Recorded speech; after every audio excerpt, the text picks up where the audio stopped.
Adjemesu JHS is one of two first cycle schools run by the government in the Adjemesu township.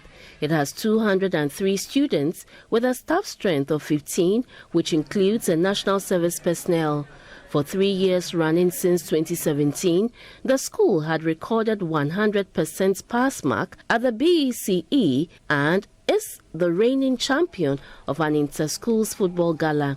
Since it was established in 1956, there has not been any facelift.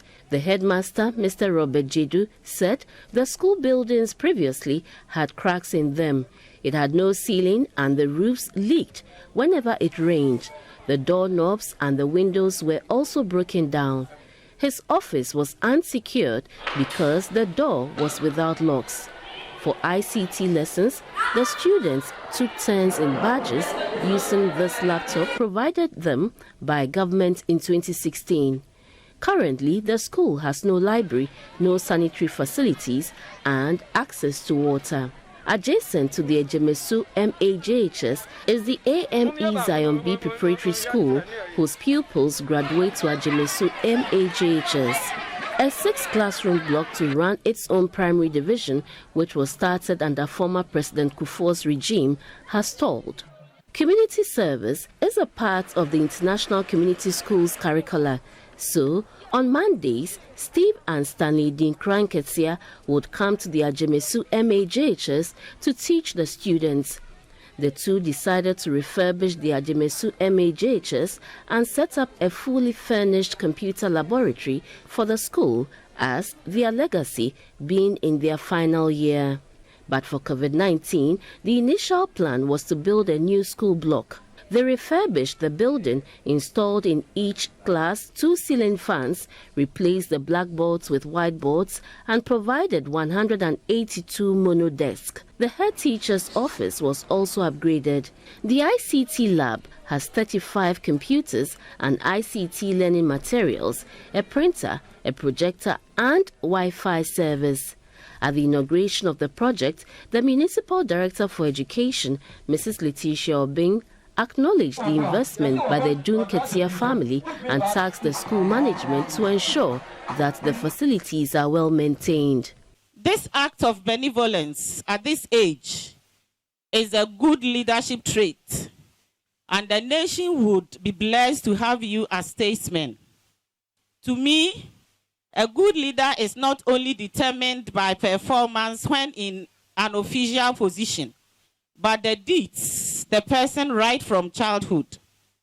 The Deputy Director of the International Community School, Mrs. Matilda Yeboah, said the aim of the school is to train selfless leaders with values of giving back to society.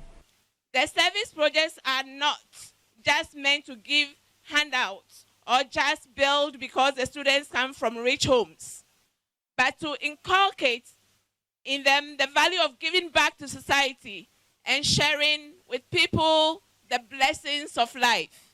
The parents of the twin brothers, Mr. Idun Ketia and Mrs. Olivia Ketia, were impressed with their children's dedication to assist the underprivileged. They also commended the boys for the judicious use of the 100,000 cedi budgetary support. Steve and Stanley received a citation and decoration from the staff of Adjemesu JHS. We pray that through this project, we raise future computer scientists, data analysts, computer engineers, and other IT-related professionals that will serve their community, the country, and the world at large. There is surely something little we can all do to make education better for our future leaders.